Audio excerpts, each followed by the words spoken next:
Hey everybody, hope you're doing pretty well. It's Steve, and the family is recovering from the sickness.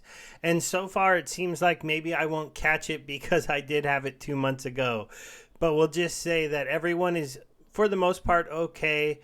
And it's been hard, with the kids stuck at home and the wife not feeling perfect and stuff. But I still played Splinterlands because you can play it on your phone sometimes. You can play it on the computer, and I have to do a lot more work in the next few days. But today was kind of slow due to a lot of big meetings. So let's go ahead and get into the recap on the town hall. So the town hall this week didn't have a lot of big news, but did have a couple nuggets that were possibly overlooked at how cool they're going to be for everybody. And in general, we didn't have any of the big guns there. We got to meet some new people. If you want to meet the new people from the team and hear a pretty heartfelt story about one of the people that joined the team, it's maybe worth watching. But if that kind of stuff isn't that interesting to you, then I'll be covering most of the key points from the town hall. So let's go ahead and get into it really quickly. The post is up so I can use it to reference a little bit, but I'm going to be going through this relatively quick. Modern and Wild is coming. Cryptomancer talked quite a bit about this, and basically he said he thinks the code is good. Most of his last few releases has been really, really good, and so we're really expecting this to be playtest sometime this week. They had the goal for the end of July, but he thinks, and he didn't want to confirm this, but it'll be sooner than that. When Modern and Wild come out, that does mean there will be even more DEC coming into the marketplace. I know some people feel like too much DEC is coming into the marketplace, but as long as there are a lot of packs for sale, that peg will be protected a little bit, and it will never be at that peg like normal. Just like in the Untamed times, sometimes it went down to like 60 cents for 1,000, and then all of a sudden somebody finally said, "Wow, what an amazing 40% discount on packs! I'm buying a ton of it," and it would pump right back up to like 80 cents, 90 cents, and we're in that kind of time frame on DEC, and that's what I look at it as. It's really now a currency meant to buy packs and other merchandise that we may see coming for sale. Now, that's why I'm not that worried about it. Modern Wild will be a big step for the game, and it will be a big thing for newer players. Everybody who's playing in the new Modern League will be able to only compete against Chaos Legion cards and Untamed cards. They won't have to fight against those Alpha and Beta cards anymore. And shortly, in the near future, maybe not super near, but once Rift Watchers comes out and Rebellion comes out, then Dice and Untamed will head out of there as well.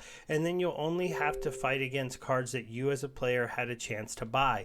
That's something that's relatively big, and you should pay attention to. Let me get my Telegram out of the way so we don't see those little notifications anymore.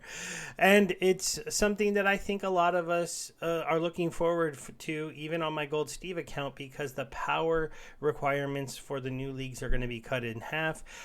We won't have to rent so much power anymore to compete in these leagues, and that's a very good thing. Now, one thing to note here is that there could be kind of a little bit of like, oh, what about the older cards? Are they going to have a place? I know a lot of us feel like they might start to get a little bit ignored until land is out and we can start staking them for those additional bonuses.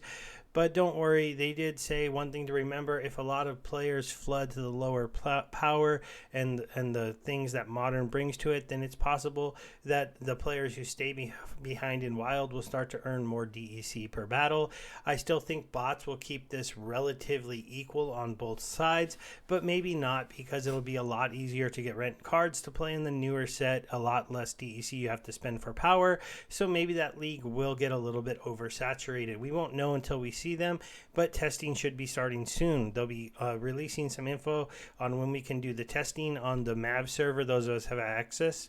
I will, so I'll go and check it out. I know this is something I was looking forward to because I don't have those beta legendary summers. I have all the Untamed cards. I have all the Chaos Legion cards, and I have a good collection of the important dice cards. So I wanted to play in Modern to see if I can push more near the top of the champion leaderboard. As of right now, I get kind of stuck in the middle of champion 2, a little bit short of champion 1 most of the time, because I just can't compete when I get to that top level. Yeah, I'm not one of the maybe best 10 or 15 or 20 players, but at the same time, it's kind of hard to beat people who have cards that you don't, and that's a reality that everyone faces except for a few people who actually have them all. Okay, when we get into tournaments and brawls, the big thing to know here is when Modern and Wild go live, there will finally be true modern tournaments that they'll be able to put into the system, which means those rewards cards that you don't have that kick your butt in the tournaments won't be in there anymore because they'll be able to separate them by when they were released.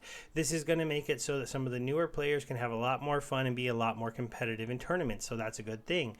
Brawls, the big note here, and this is a pretty big one, is that SPS rewards are going to be coming to Brawls. They did have that big Townhall, and so that's going to be something pretty cool. There's also some interesting, points they made during there that they understand that maybe there has to be a little bit more incentive for moving up to the next tier, because right now moving up to the next tier and placing 9th place in that one, as opposed to getting maybe even 3rd or 4th place in the other tier, it's better to just go ahead and stay down and pick on the people that are playing in the lower tiers that don't have the maxed out cards and can't even field all of the teams.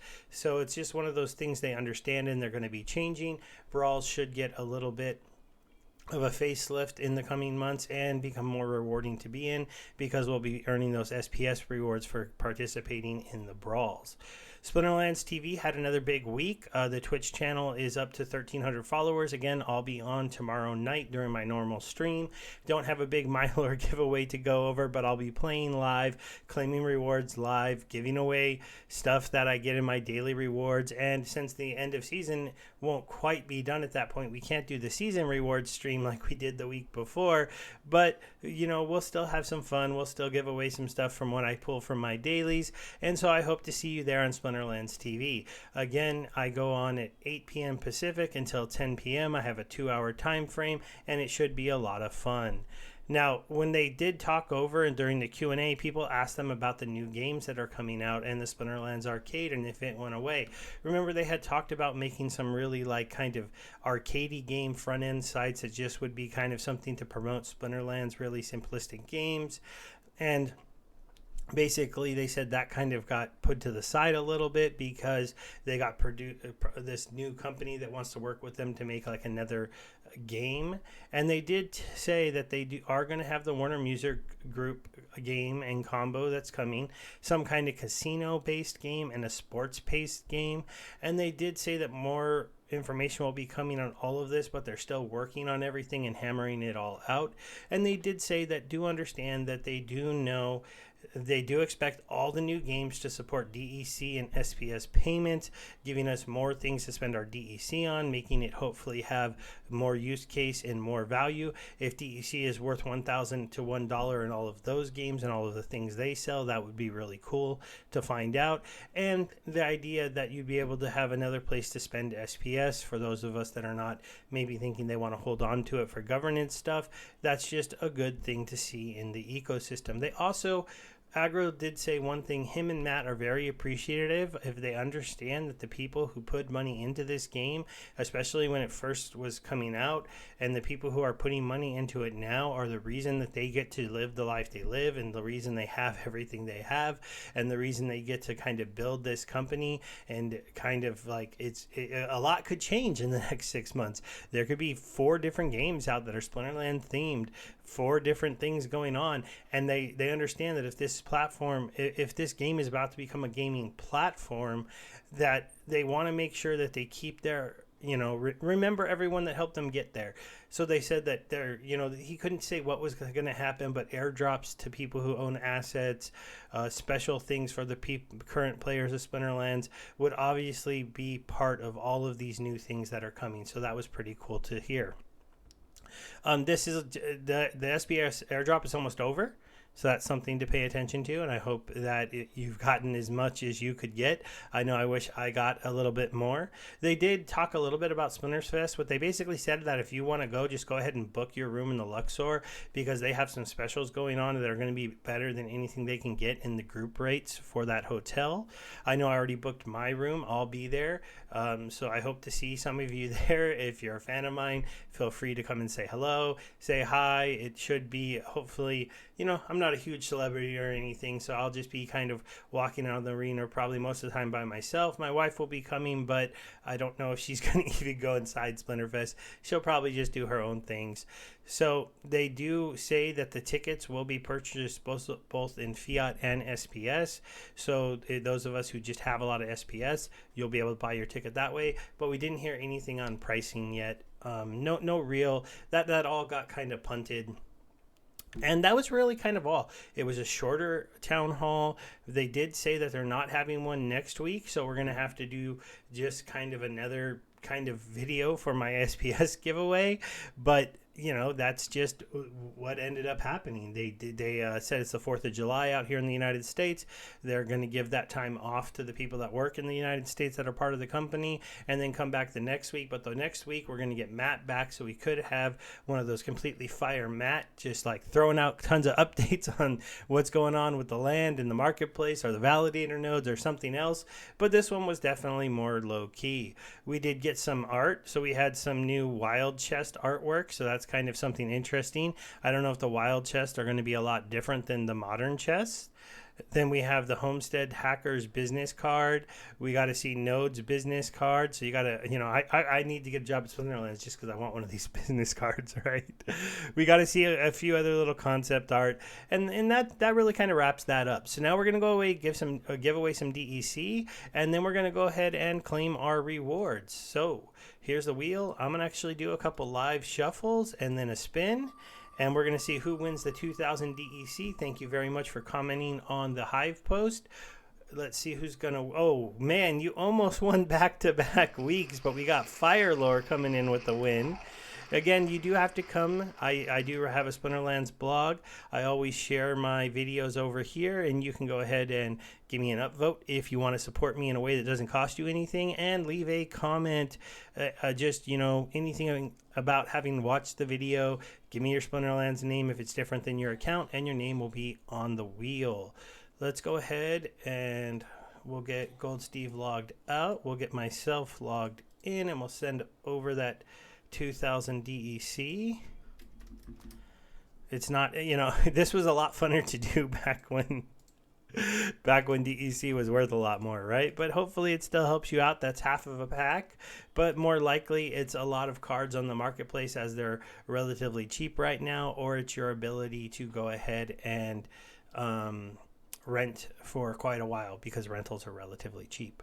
I did do one thing recently I told you guys about, but I'll go ahead and show you recently that I added a maxed out Contessa and a maxed out Jared Scar to my deck. I was playing my life quest today and I used Jared Scar a couple times and I was like, wow, this guy can be absolutely ridiculous in certain modes. And I did pretty good today. I almost hit Champion 2. So I went from down here to here with the life quest and I earned 12 chests. I pushed my ECR down only to like 74. So, we only have about a day left. I'm only at 59 here. So we'll see what we get on the claim, but we'll come back and do these champion ones last. And for now, we'll start out with the Gold Steve account, as those are the lowest chests. I know I keep talking about doing an update video on this. I've just been kind of busy, and I'd like to do an update account after maybe one of these chests gives him something cool. I earned 12 chests today. My idea of renting level 3 cards instead of level 4 cards near the end of the season, it worked fine. I was still able to complete, but I had to rent a little bit more power to be able to play in Silver 1. Once this account is playing in Modern, that won't be a problem anymore because he'll already have enough power to play in Silver 1. Again, these ones I open kind of quickly. I'd only stop if it was something amazing, then we'll recap them. Because they're silver chests, we don't expect anything amazing. And we didn't get anything amazing, right? We got four common cards, so that's not bad. I did get an Ever Hungry Skull. This account doesn't have very many of those, so pulling some of those is pretty cool. And we got some Dark Energy Crystals, but nothing to write home about. Again, as you can see, we're down to 3,700 Dark Energy Crystals, and I have not been blogging as much on this account as I should. So I do think tomorrow I will try to do a video on the Gold Steve account. I will try to put that out there. Oh, we don't have a fire team, so we're going to get a new focus on that one. Just because I don't play fire on this that much, so I don't want to try to. And now we got life, that's perfect. That's a pretty good one. We already have a level 3 life team, so we'll just rent a few cards to augment that team and see if we can't earn another 12 chests on this one. I did push his power only down to about the 82 level. We'll get him logged out. We'll log in the Steve Speaks account. The Steve Speaks account is my one I made for my 3Speak videos when I do them on other topics than Splinterlands. I've been delegating cards over here, and it's been competing in gold. Today with water, it earned 11 chests. That wasn't too bad. I did push down the ECR a little bit lower on this one, but, you know, I'll take it. It's 11 extra gold chests that I'm making with my main account's cards. As long as they haven't told us to stop doing this, I'm going to keep delegating cards over here so that basically my full set of cards can play questing on 2 accounts. We pulled a pack there, so that's pretty cool. We got a rare card, a couple 100 dark energy crystals, another rare card, that Vampiric Blossom, and another rare card. So that's not bad at all. 5 cards, but 3 of them rare, a pack, and about 300 dark energy crystals, just for delegating my cards over here and playing a little bit. So we'll see. He has the water card, so if this was water, that would be pretty cool. Let's see what he pulls. We pulled Death. That's pretty interesting. I don't mind moving my Death cards over here because I haven't played those on the other account. So I will go ahead and leave that. We'll log that one out, and we'll log in the Drazius account. Now, that's my one with level 6 cards, but only on a couple teams. He's been lucky enough to open a few bigger DECs, so this season I've been renting cards when needed, but he had an Earth Quest today. He actually earned 13 chests, so that's a little bit more. And he's up to 67 on the season, so he's having a pretty good season down here in gold. It looks like we'll get up near 75, 80 gold chests on the season. We've been earning 10, 12 a day then, you know, these last couple days. And again, I had a slow start to the season because I was out of town and I missed about the first 3 days of playing. That was pretty cool. We got a gold vampire bat. Haven't been pulling very many gold cards recently, so that was pretty cool to see. Let's see if he pulls anything extra. Wow, we hit a row of potions. But another pack to round it out. So that's not bad. 2 packs today. Packs are always cool. You can either save them for airdrop points. You can sell them for a few dollars to go shopping with for particular cards. Or you can go ahead and open them because you have some potions. Right now, I'm kind of saving my packs back up because I'm trying to get extra packs to give away to you guys. And my free ones that I get are very easy to go ahead and give away. All right, so now let's go ahead and log in the Robinson account. This one had a pretty good day. A water quest, we earned 10 chests, and we fought our way from Diamond 3 into Diamond 2, and up here, like getting closer to Diamond 1. Again, not so important that the account makes it to Diamond 1, except for maybe if I can pull that off tomorrow, it would mean that I'd be getting more points per win, and I could maybe push this number higher. Only 49 Diamond chests on the season, so hopefully we can get that rating up and we get, you know, a good focus for tomorrow for this account to use. Really, it has level 6 cards for everything, but we're fighting in Diamond where we're running into, like, I don't know, maybe a lot of people had an off season. I've been playing a lot of maxed out cards, still hanging out down here in Diamond 2, so hopefully they at least move higher up into the ratings before I run into them. That was a nice 4. Oh, another pack, a pack on 3 of the accounts today.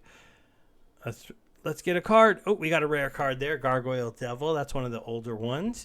So that's not bad at all. All right, guys. It's time to see. Can those champion chests show us something special?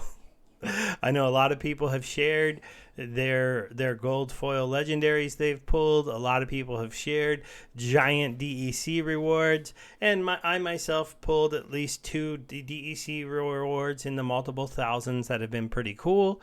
We have yet to see one of those legendary cards turn gold, or even like one of the epic cards. I wouldn't mind like a golden epic death guy with the stun. That would be a nice card to pull, but we'll see what's in here. Let's go ahead and open this middle one first. We got a gold Pellicor Bandit. Well, at least a gold card. He's common. I actually think this is a pretty good card. He's definitely pretty good. 3 common cards, 4 common cards, 5 common cards, 6 common cards, a pack. So everybody had pack luck today. We can't be mad about that. We got another common card, another common card, a potion, another pack, and a common card. I won't lie. This is both amazing and kind of funny. When you pull 2 packs, that's pretty awesome because on the night now, I think I got 5 packs, and 5 packs is definitely pretty cool. But man, talk about common cards a cometh. But we only got 1 potion, so on the potion storefront, that's pretty good. But obviously, when you pull all common cards, you're not going to see a whole lot of value on that.